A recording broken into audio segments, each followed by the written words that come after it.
¿Qué tal, señores, señoras? ¿Cómo han estado? Yo feliz, como siempre, de tenerlos nuevamente conmigo. Soy su servidor, el doctor Alejandro Miliani, y en esta ocasión vamos a pasar casi que de inmediato al tema, porque el tema que les traigo el día de hoy es de alta importancia para nosotros los odontólogos, siempre relacionado a la salud general, pero es algo largo. Les advierto desde ya, interesante pero largo. Entonces, en este caso, le vamos a hablar directamente de los pacientes que padecen problemas a nivel hematológico, es decir, a nivel de los componentes sanguíneos. Para nosotros como odontólogos es de gran importancia familiarizarnos con este tipo de enfermedades sanguíneas, ya que de acuerdo a la línea que esté afectada, pueden predisponer al desarrollo de infecciones, hemorragias, problemas de reparación y de mala oxigenación de los tejidos, lo cual puede conllevar a necrosis de estos. Todo esto generalmente va a obligar al odontólogo, al operador, a realizar adecuaciones a los tratamientos dentales que les tengan que realizar los pacientes. En particular o en mayor medida aquellos que tengan que ver con procedimientos quirúrgicos, pulpares, periodontales y de tejidos blandos a nivel de cavidad bucal, ya que estas enfermedades hematológicas pueden dar lugar incluso a situaciones de gran urgencia y en el peor de los casos a desenlaces fatales. Hablemos entonces de los pacientes con problemas hematológicos y su manejo odontológico. Como siempre, dando inicio a una serie de conceptos generales para que podamos nosotros comprender aún mejor el tema del que vamos a hablar. Entonces, ¿a qué vamos a llamar enfermedad hematológica?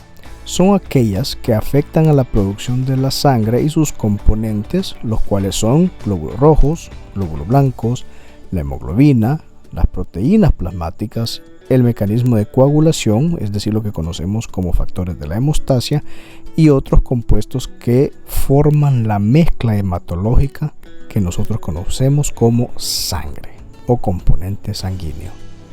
Es decir, para hacer un leve recuento, una recapitulación de los componentes de la sangre, tenemos que los principales son los eritrocitos, los leucocitos o glóbulos blancos, los cuales a su vez se van a dividir en granulocitos, entre los cuales encontramos a los neutrófilos, a los basófilos y a los eosinófilos. Tenemos también dentro de los leucocitos a los linfocitos, divididos en la familia linfocitos B, linfocitos T y los NK o natural killers, así como también a los monocitos, los cuales son células que al madurar, al llegar a los tejidos correspondientes a ciertos tejidos diana, se van a convertir en lo que conocemos como macrófagos. Tenemos también las plaquetas, que son conocidas a su vez como trombocitos, el plasma, que es donde todas estas sustancias se encuentran diluidas y viajando por todo el torrente sanguíneo, y las proteínas plasmáticas, que son aquellos componentes que nos sirven para el transporte de todo tipo de sustancias químicas de un lugar a otro, de una célula a otra. Generalmente, como les presento en el siguiente cuadro, la sangre presenta ciertos valores normales de cada una de estas células sanguíneas. Tenemos acá los eritrocitos, que son de 4.5 a 5 millones por milímetro cúbico de sangre.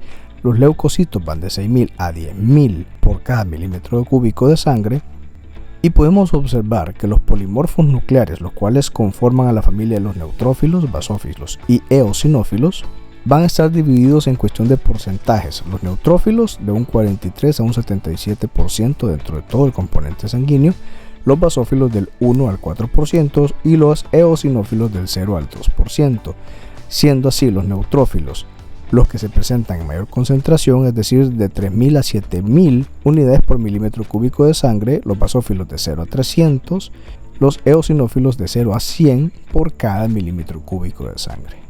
Y vamos a ver que los linfocitos constituyen un componente del 25 al 35% de todo el componente sanguíneo, todo el componente de las células sanguíneas. Los monocitos del 2 al 6%, y acá les dejo obviamente los valores absolutos por cada milímetro cúbico de sangre de estos últimos componentes celulares, para que ustedes puedan pausar el video, como siempre les digo, en cuestión de las tablas, y puedan detalladamente observar cada uno de estos datos.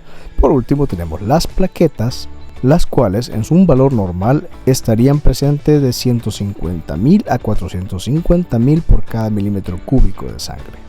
Y es así que en base a todos estos valores es que nosotros vamos a determinar en mayor o menor medida, según la presencia en aumento o disminución de los componentes, el tipo de patología que éstas podrían significar, ya sea en su aumento o en su disminución dentro de todo el componente sanguíneo. Ya que entre las enfermedades hematológicas o relacionadas a esta variación entre los componentes que conforman la sangre tenemos las anemias, las eritrocitosis, la policitemia vera, trastornos leucocitarios, hemocromatosis, hemofilia, linfomas, leucemias, entre tantos. Nosotros nos vamos a enfocar durante esta plática en mencionar quizás los que suelen ser más comunes o que se van a presentar con mayor probabilidad dentro de nuestra consulta odontológica. Entonces nos vamos a enfocar en un par de esta lista para ampliar cada uno de los detalles. Aunque al final el manejo de los mismos es bastante similar entre ellos, ya que, como vamos a ver un poquito más adelante, a excepciones mínimas o con ciertos detalles de diferencia, en la mayoría de los casos es muy similar el manejo odontológico clínico que debemos manejar con este tipo de pacientes. Entonces, volviendo un poco al tema, vamos a enfocarnos en los más comunes, como les repito, que pueden presentarse dentro de nuestro consultorio.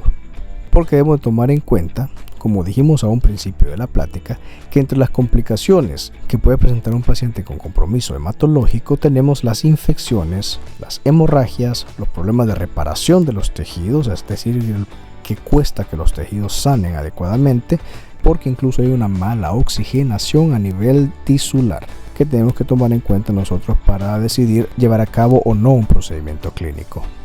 Entonces comencemos hablando en este momento de los trastornos eritrocíticos. Entre estos, lo más común y que más frecuentemente se nos puede presentar en la consulta es la anemia, es decir, un paciente anémico. ¿Qué es la anemia?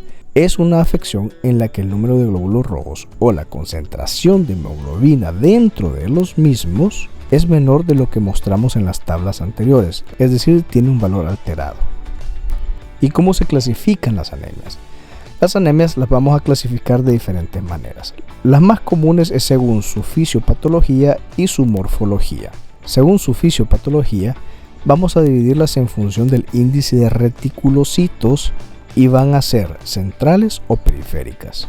Y según su morfología, las vamos a clasificar según el tamaño de los hematíes que los componen.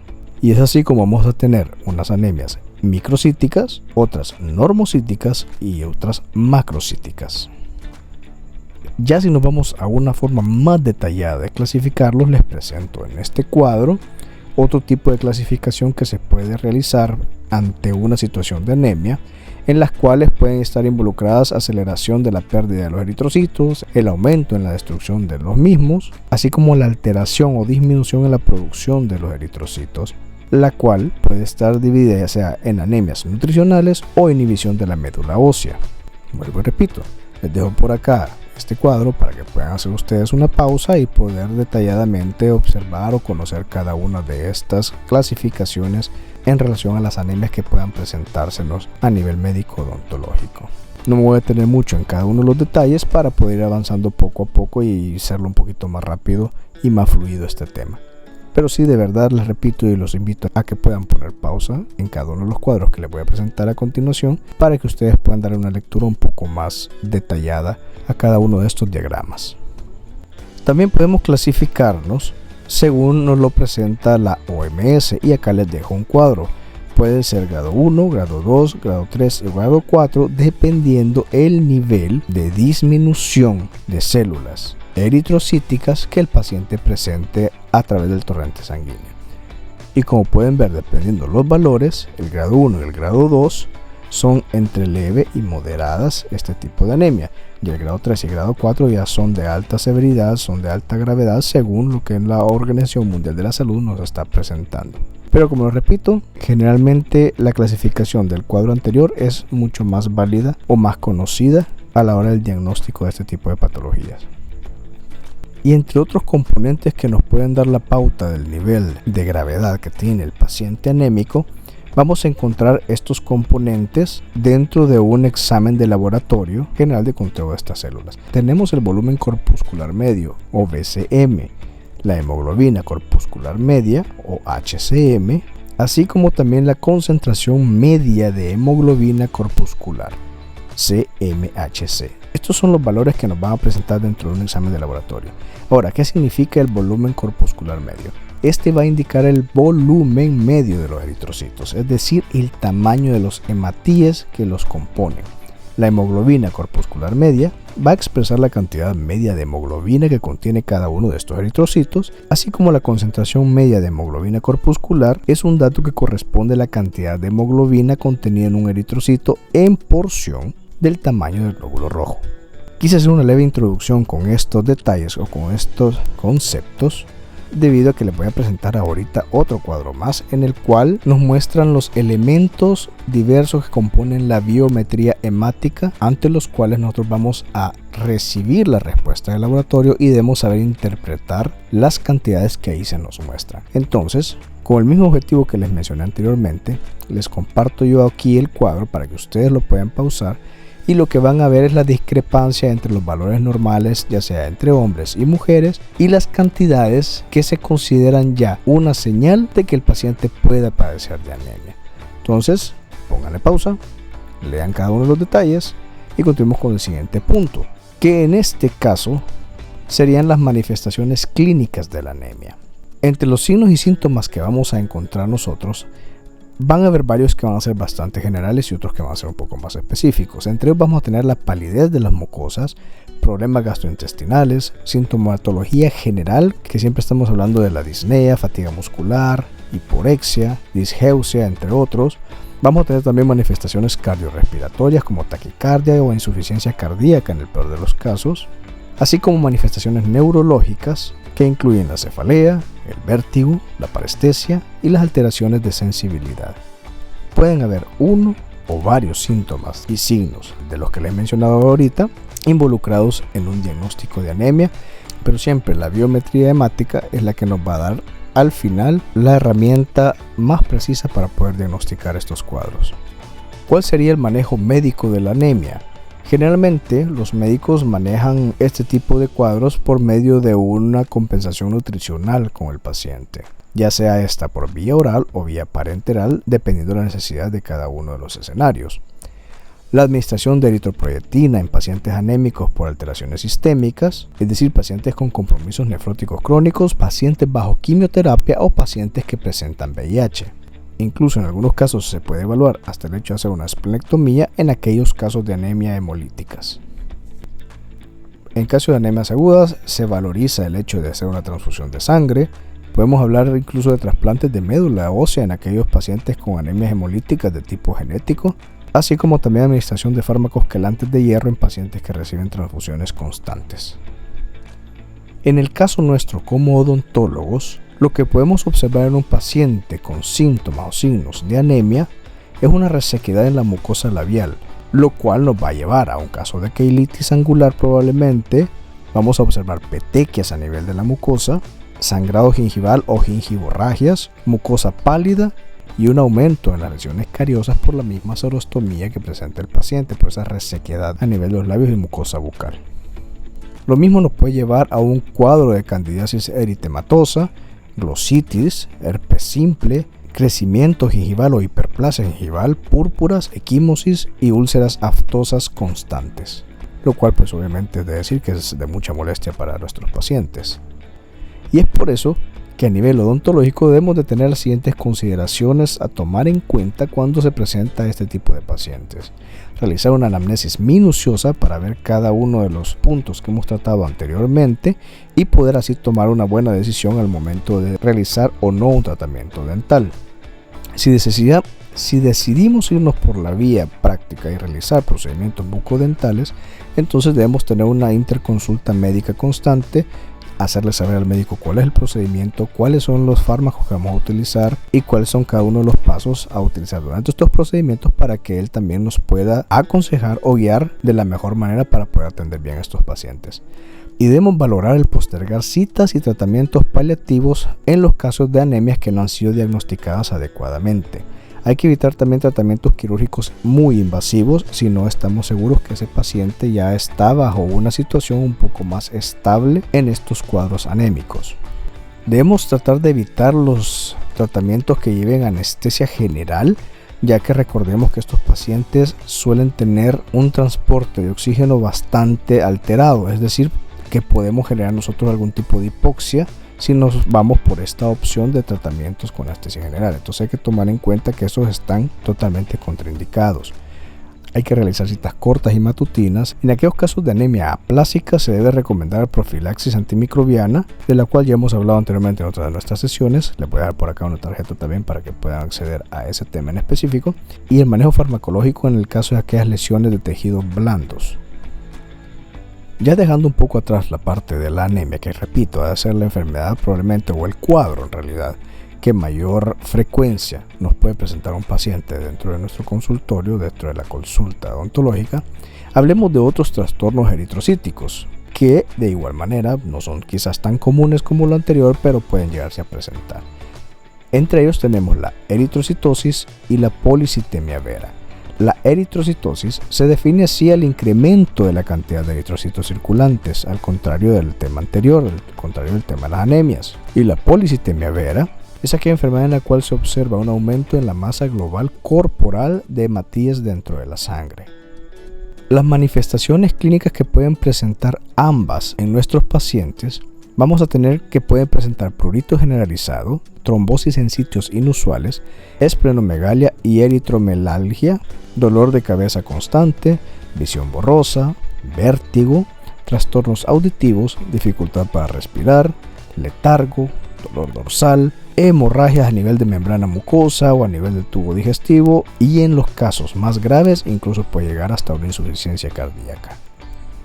Y a nivel bucal, este tipo de problemas eritrocíticos nos puede presentar un eritema generalizado en la piel y en la mucosa, hemorragia gingival espontánea o ante la mínima manipulación de los tejidos, agrandamiento inexplicado de las encías, petequias o equimosis, epistaxis, así como estomatitis y lesiones ulcerativas, las cuales, como dijimos anteriormente, si ustedes observan, es un patrón bastante común, pues estas se van a presentar espontáneamente y de forma bastante constante, lo cual pues es una gran molestia para estos pacientes. Médicamente, estas patologías se manejan ya sea por medio de dosis bajas de ácido acetilsalicílico, flebotomías, tratamientos mielosupresivos por medio del uso de la hidroxidiurea o del interferón, y volviendo a los casos extremos por medio del trasplante de médula. Odontológicamente, las consideraciones que debemos tomar en cuenta nosotros como profesionales de salud es que se pueden presentar hemorragias en estos pacientes y debemos saber manejarlas adecuadamente. Cuando el paciente no esté controlado, el manejo del mismo se recomienda que sea a nivel hospitalario. Hay que evitar las intervenciones quirúrgicas extensas y nuevamente reiterar que hay que evitar la administración de anestesia general inhalatoria. Tomar en cuenta que se deben evitar los tratamientos invasivos ante la presencia de trombosis previa, y cuando haya un aumento de histamina a nivel sanguíneo suelen mostrar una respuesta inflamatoria magnificada, mucho más de un paciente normal. Entonces debemos de tomar en cuenta este escenario que se pudiese presentar y saber escoger adecuadamente nuestros fármacos antiinflamatorios, de los cuales pues vamos a hablar un poquito más adelante, ya que tenemos que tomar en cuenta todos estos factores, los cuales están alterando a nivel sistémico a nuestro paciente. Siempre en todos estos casos vamos a tener una interconsulta cercana con el médico, por si en algún momento es necesario hacer un ajuste de la dosis de anticoagulantes.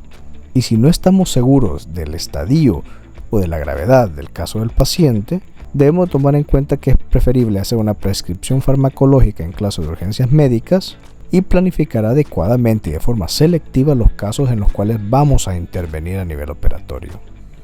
En aquellos casos de eritrocitosis donde el paciente presente valores de hematócrito menor a 52% y de hemoglobina menor a 16 gramos por decilitro, debemos tomar en cuenta que el manejo de estos pacientes va a ser de forma normal. En estos casos sí trabajamos con un paciente de forma totalmente normal, pero debemos mantener un control minucioso sobre la evolución de la policitemia vera en nuestros pacientes por el riesgo existente de desarrollar leucemia.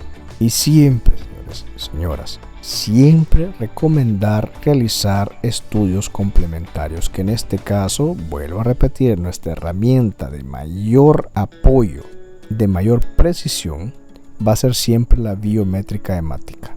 Entonces debemos de mandar a hacerle los exámenes correspondientes al paciente para tener nosotros todos los datos previo a tomar una decisión de salud en estos pacientes. Ahora, dejemos los problemas eritrocitarios atrás, que lo que hablamos son los más comunes. Ya dijimos que hay varios, pero esos son los más comunes. Pasemos a hablar de los trastornos leucocitarios, es decir, los que involucran los glóbulos blancos, que como ya sabemos son la línea de defensa de nuestro organismo. Y en ese caso, los trastornos leucocitarios los podemos clasificar en trastornos leucocitarios cuantitativos y cualitativos. Los trastornos leucocitarios cuantitativos también los vamos a dividir en leucocitosis, que quiere decir el aumento de glóbulos blancos, que entre ellos pueden estar la neutrofilia, la eosinofilia, la basofilia, la monocitosis y la linfocitosis, así como la leucopenia, que es todo lo contrario, es la disminución de los valores de estas células. Entre ellos vamos a tener la neutropenia, que es la más común de todas, la eosinopenia, la basofilopenia y la linfopenia. En cada una de estas situaciones, pues el mismo nombre les está dando a entender qué es lo que está aumentado o está disminuido en los valores normales de este paciente. Tenemos por otro lado los trastornos leucocitarios cualitativos. Estos son defectos del desarrollo normal de su actividad inmunitaria que se va a producir por alteración en la función de activación, migración y eliminación de los gérmenes. Generalmente estos van a cursar con una infección bacteriana recurrente, es decir, este paciente va a permanecer con infecciones bacterianas bastante seguido o de forma frecuente. Suelen ser hereditarias, pero son muy poco frecuentes. Generalmente las anteriores, como ya les mencioné, a nivel de cantidad es la que más afecta a los glóbulos blancos. Y es por eso que pasemos a hablar sobre una de las más comunes a nivel general dentro de las situaciones que podemos nosotros recibir dentro de nuestro consultorio, y es la neutropenia. Esta ocurre cuando la sangre no tiene una cantidad suficiente de tipo glóbulos blancos. Los glóbulos llamados neutrófilos combaten las bacterias, recordemos de eso. Lo cual quiere decir, a menor cantidad de glóbulos blancos, mayor riesgo de que el paciente padezca enfermedades de infección microbiana, es decir, bacterianas, víricas o fúngicas. A su vez, las neutropenias se clasifican en primarias y adquiridas. Las primarias son enfermedades genéticas que son muy raras y quienes las padecen suelen morir generalmente por infecciones a corto plazo. Por otro lado, las adquiridas suelen estar relacionadas generalmente al uso de diversos fármacos, entre ellos anticonvulsivos, antihistamínicos, barbitúricos, diuréticos, así como sulfamidas e incluso antibióticos. O por otro lado pueden estar también relacionadas a estadios o enfermedades autoinmunitarias. En el caso de los fármacos que generan generalmente o suelen producir o están relacionados a los cuadros de neutropenia, tenemos en este cuadro que les presento una gran cantidad de los cuales, según estudios se ha verificado que pudiesen estar relacionados a la formación de cuadros de neutropenia. Tenemos analgésicos antiinflamatorios no esteroidales, como el fenoprofeno, el ibuprofeno y la fenilbutazona, reguladores cardiovasculares como el captopril, propranolol, anticonvulsivantes como las carbamazepinas, las fenitoínas o la primidona, así como diuréticos, antihistamínicos, antitiroideos, hipoglucemiantes orales e incluso antibióticos como la cefalosporina, la clindamicina, metronidazol, suelen estar generalmente ligados a estos cuadros. Y así otros fármacos que por acá les dejo para que ustedes puedan pausar el video y darle una leidita a cada uno de ellos para seguir avanzando, ya casi vamos al final, la recta final de este tema. Siempre hablando de la clasificación de las neutropenias, también podemos encontrar cierta clasificación en algunos libros, en algunos autores, que nos van a dar la pauta de que estas pueden ser leve, moderada o grave, y como pueden ver va a depender obviamente del número de neutrófilos que vamos a encontrar a nivel sanguíneo, como por ejemplo en el caso de las leves estamos hablando de 1000 a 1500 neutrófilos por milímetro cúbico de sangre. Las moderadas son cuando el paciente ha disminuido a un punto de 500 a 1000 neutrófilos por milímetro cúbico de sangre, y las graves son todas aquellas que presentan valores menor a 500 neutrófilos por milímetro cúbico de sangre. Es otro tipo de clasificación que tenemos que tener en mente nosotros para poder manejar estos casos. Pero ¿cuáles van a ser las manifestaciones clínicas que puede presentar un paciente con neutropenia? Si observan, siempre son bastante generales, son bastante difusas. Por eso es que vuelvo a lo mismo. Los exámenes de laboratorio, como la biométrica hemática, son las que nos van a terminar dando la última herramienta de diagnóstico para cada uno de estos casos.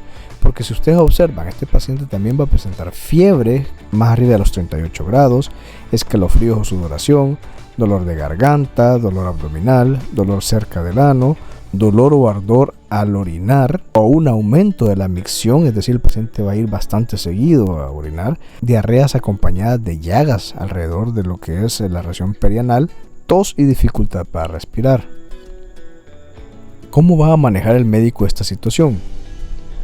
Generalmente lo hace por medio de prescripción de fármacos para estimular la producción de neutrófilos por parte de la médula del paciente, administración de medicamentos con esteroides para impedir que el sistema inmunitario ataque a estos neutrófilos que se están formando, y una antibioterapia ante la presencia de fiebre u otros signos de infección. Pues recordemos que con esto es que nosotros vamos a reforzar el sistema inmune del paciente, el cual se encuentra comprometido dentro de estos cuadros.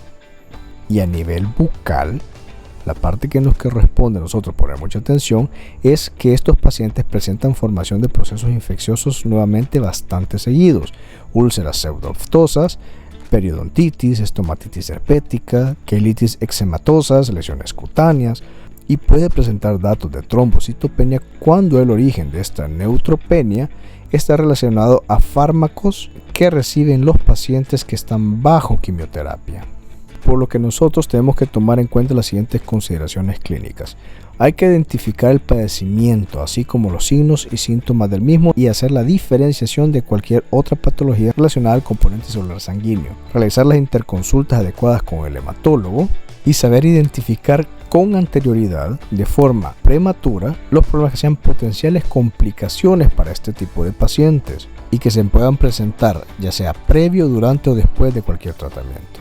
Y si es necesario, determinar un esquema antimicrobiano de forma profiláctica, que como repito ya hablamos de ese tema y pueden ir a revisar ese video para poder ampliar un poco más el manejo profiláctico de este tipo de fármacos. Por medio de exámenes de laboratorio hay que revisar el número de neutrófilos totales en la biométrica hemática, tanto antes, durante y después del tratamiento dental. Y en aquellos casos de tratamiento de urgencia en pacientes con bajos conteos de neutrófilos, hay que evitar el uso de ácido acetil salicílico y antiinflamatorios no esteroidales y quedarnos mejor de forma paliativa con paracetamol, con o sin codeína. Eso ya no es un problema, puede llevar codeína para poder potencializar el poco efecto que el paracetamol nos dé para estos pacientes, y apoyarlos por medio de enjuagues o solución Filadelfia, o también con el gluconato de clorhexidina al 0.12% para que sirvan como auxiliares de la técnica de limpieza bucodental. Avanzando un poco más, entre los problemas que presentan la variación de valores de glóbulos blancos tenemos también los que conocemos como linfomas. ¿Y qué son los linfomas? Estos es un tipo de cáncer del tejido linfático, es decir, dentro del sistema linfático, el cual juega un papel principal en la activación de nuestro sistema inmunológico. Se caracteriza por la formación de tumores sólidos en el sistema inmune, ya que este tipo de cáncer afecta directamente a los linfocitos. Hay dos tipos de linfoma que son los más comunes que podemos encontrar nosotros entre los pacientes. Tenemos el linfoma Hodgkin y el linfoma no Hodgkin. El linfoma Hodgkin es conocido también como enfermedad de Hodgkin. Es un linfoma de células B que tienen además la presencia de la célula de Reed-Steinberg. Son de origen idiopático, pero están relacionadas bastante a la susceptibilidad genética o infecciones derivadas del virus del Epstein-Barr.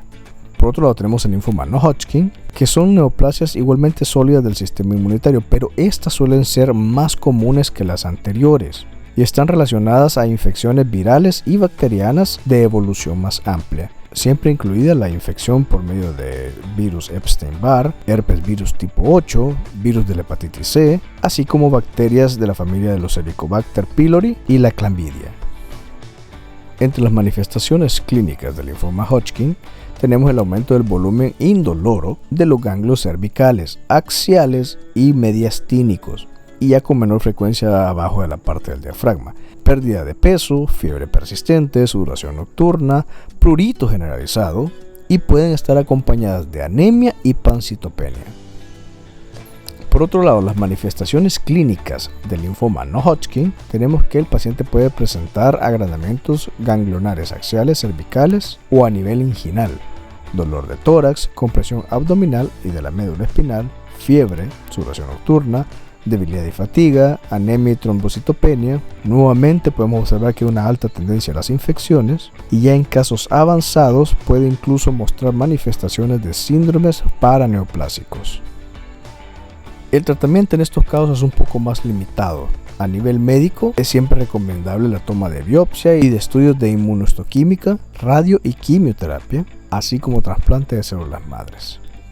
Y a nivel odontológico es poco en realidad lo que nosotros podemos hacer como parte de un equipo de mantenimiento para este tipo de pacientes, mas no se malentienda, siempre de alta importancia, porque debemos tomar en cuenta que este tipo de pacientes generalmente están relacionados a otro tipo de enfermedades o condiciones sistémicas como el VIH-Sida.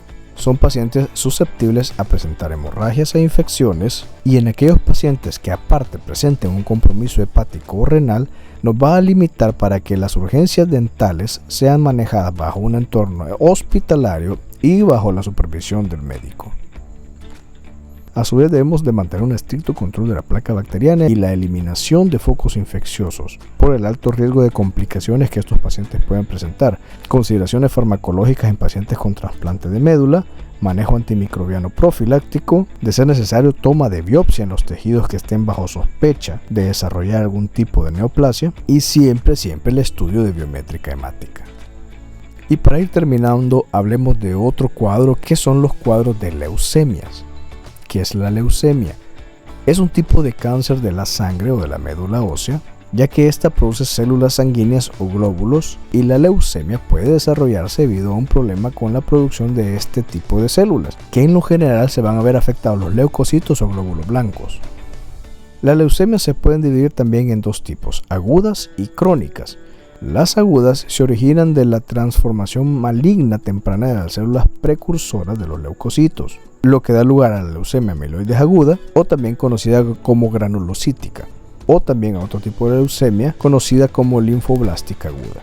La leucemia crónica, por su parte, se caracteriza porque las células malignas están bien diferenciadas, lo cual va a favorecer a que sigan un curso clínico benigno y más fácil de controlar. Entre las causas que predisponen a la leucemia, se ha observado que está relacionado siempre al virus del tipo Epstein-Barr, también a radiaciones a nivel de la médula ósea, sustancias químicas como el benceno, agentes alquilantes, cloranfenicol, clorambucil, también a trastornos cromosómicos y genéticos como el síndrome de Down, síndrome de Bloom o la anemia de Fanconi. Y los cuadros clínicos generalmente se van a presentar con fiebre o escalofríos, fatiga persistente, debilidad, infecciones frecuentes y muy graves, pérdida de peso de forma espontánea y sin ningún referente del por qué está pasando, ganglios linfáticos inflamados, agrandamiento del hígado del vaso, sangrado y formación de hematomas con mucha facilidad, sangrado nasales recurrentes y pequeñas manchas rojas a nivel de la piel, es decir, las que conocemos como petequias. Médicamente, las leucemias se van a manejar por medio de quimioterapia. Esa es la principal forma de tratamiento para este tipo de cuadros o este tipo de patologías. Este tratamiento con medicamentos usa sustancias químicas para matar a las células de la leucemia, según sea el tipo que se padezca. El médico puede en todo caso recetar un tipo de medicamento o hacer combinación de varios tipos para poder tratar dependiendo sea el caso. En cuanto a nosotros, a nivel odontológico, debemos de tener las consideraciones siguientes. Todo tratamiento dental electivo está contraindicado. Hay que hacer un adecuado diagnóstico para poder observar la presencia de complicaciones orgánicas y manejar a estos pacientes de forma preventiva. Tener muy en cuenta las interacciones farmacológicas que estos pacientes puedan presentar, ya que recordemos que pueden estar bajo la influencia de antimetabólicos, citotóxicos, esteroides o radiaciones. Debemos recurrir constantemente a la toma de la biométrica sanguínea para ver en qué estado se encuentran generalmente estos pacientes, mantener como siempre la interconsulta médica. De ser preciso, se debe prescribir profilaxis antibiótica, evitarse el uso de ácido acetilsalicílico y otros AINES cuando el paciente esté bajo la terapia con fármacos antineoplásicos, porque recordemos que todo esto puede generar hemorragias en los procedimientos que nosotros deseemos realizar. El manejo de las urgencias a nivel bucal debe de evaluarse adecuadamente, pues cabe la posibilidad de que estas deban de realizarse bajo un ambiente hospitalario y bajo la supervisión de un médico. Como pueden ver, en base a toda esta información, estos casos deben de manejarse adecuadamente y con mucho tacto, mucho cuidado, para evitar complicaciones o problemas de un índole mayor ante este tipo de paciente. Y en fin, esta es la información que yo les había traído para esta ocasión. Les voy a compartir como siempre la bibliografía en la cual me he apoyado para sacar todos los datos sobre esta plática que hemos realizado en este momento, para que ustedes amplíen, porque sí es un tema bastante amplio y muy interesante de manejar y conocer. Aquí está toda la información relacionada a las fuentes en las cuales me he apoyado para desarrollar este tema. Y en mi caso no me queda más que agradecerles como siempre su compañía, su atención, y compartirles mis redes sociales para que ustedes puedan hacerme comentarios, sugerencias sobre temas a futuro que quieran que yo trate. Yo con muchísimo gusto les desarrollo sus propuestas. Nuevamente, un placer haber estado con ustedes. Soy su servidor, el doctor Alejandro Miliani, y pues nos vemos en la próxima, señores, señoras, se me cuidan. Hasta pronto.